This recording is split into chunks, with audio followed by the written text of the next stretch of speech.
Sir ಈ ರೂಟಿಗೆ ಇಂಥ ಲಪಡ ಆಗೋ ಜಾಸ್ತಿ ರೀ. ಯಾಕಂದ್ರೆ ನಾನು ನೋಡಿದ ಸರ ಒಂದು 6-7 ತಿಂಗಳ ಹಿಂದೆ ರೀ ಒಂದು ಬೆಳಗಾಂನಲ್ಲಿ ನಡೀತಿತ್ತು ರೀ ನೈಟ್. ಪುಣಾದಿಂದ ಬೆಳಗಾಂಗೆ ಬರ್ತಾಯಿದ್ದೆ. ಅವಾಗ ಒಂದು ಬೈಕ್ ಮೇಲೆ ನಾನು ನೋಡಿದ್ದು ಸರ್ 3 ಮಂದಿ ಇದ್ದರು ಅವರು.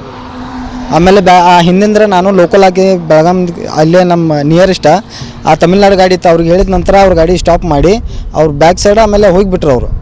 ಬಹುಶಃ ಇದು ಹಂಗಾಗಿರ್ಬೋದು ಸರ್. ಇದು ಬೈಕ್ನಲ್ಲಿ ಯಾಕಂದರೆ ಸರ್ ದೊಡ್ಡ ಗಾಡಿ ಬತ್ತಂದ್ರೆ ಗೊತ್ತಾಗುತ್ತೆ ರೀ, ರೈಟ್ಗಾಗಲಿ ಲೆಫ್ಟ್ಗಾಗಲಿ, ಇಲ್ಲಾಂದ್ರೆ ದೊಡ್ಡ ಗಾಡಿ ಇತ್ತಂದ್ರೆ ಲೈಟ್ಗೆ ಗೊತ್ತಾಗುತ್ತೆ ಬ್ಯಾಕ್ ಗಾಡಿ ಇತ್ತು ಅನ್ನೋದು. ಬೈಕ್ ಇದ್ರೆ ಏನು ಗೊತ್ತಾಗೋದ್ರಿ ಸರ್.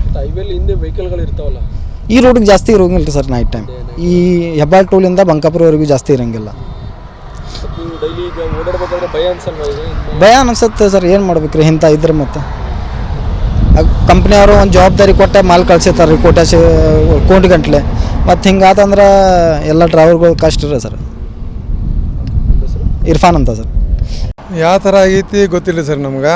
ಒಟ್ಟು ಹಿಂದಿಂದ ಫೋನ್ ಬಂದಿದ್ದಕ್ಕೆ ನಮ್ಗೆ ಇಂಟಿಮೇಷನ್ ಗೊತ್ತಾಗಿತ್ತು ಎಲ್ಲಾಗಿತ್ತು ಅಂತೇಳಿ. ಬರೋಬ್ಬರ 1 ಗಂಟೆ ಆಗಿತ್ತು. ಆವಾಗ ಫೋನ್ ಹಚ್ಚಿರಿ ನಮ್ಗೆ ಸಾಹೇಬ್ರು.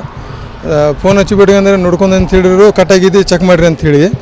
ನಾವು ಅವಾಗ ನೋಡಿದಾಗ ಅಂದ್ರೆ ಗಾಡಿ ಯಾವ್ಯಾರು ಹಾಕಿರಿ ಸೈಡ. ಮತ್ತು ಮುಂದೆ ಅವ್ರ ಫೋನ್ ಕಟ್ ಆಗೋಬಿಟ್ಟಿಗೆ ನಮ್ಮ ದೋಸ್ತರು ಒಬ್ಬರು ಆತಿರು, ಅವ್ರಿಗೆ ಫೋನ್ ಹಚ್ಚಿದ್ವಿ. ಅವರು ಹಿಂದಿಂದ ಬಂದು ಕಿಸಿ ಎಲ್ಲ ನೋಡ್ಕೊಂಡ್ರು. ಆವಾಗ ನಾವು ಸೇಫ್ಟಿ ನೋಡ್ಕೊಂಡ್ಕಿ ಇಲ್ಲಿ ಬಂದು ಹಚ್ಚಿದ್ವಿ ಸರ್. 1 ಗಂಟೆಯಿಂದ 1:13 ಮಟ್ಟ ಇಲ್ಲಿ ಬಂದು ಕಿಸಿ ಹಚ್ಚಿದ್ವಿ ಸರ್. ಇಲ್ಲಿ ಇದು ಬೆಂಗಳೂರು ನರಸಾಪುರದಿಂದ ಫ್ಲಿಪ್ಕಾರ್ಟ್ ಮಟೀರಿಯಲ್ ತುಂಬ್ಕೊಂಡು ಆಂಜನೇಯ FC ಇಂದ ಇಲ್ಲಿ ಧಾರವಾಡ ಫ್ಲಿಪ್ಕಾರ್ಟ್ಗೆ ಖಾಲಿ ಮಾಡೋಕೆ ಹೋಗ್ತಿದ್ವಿ.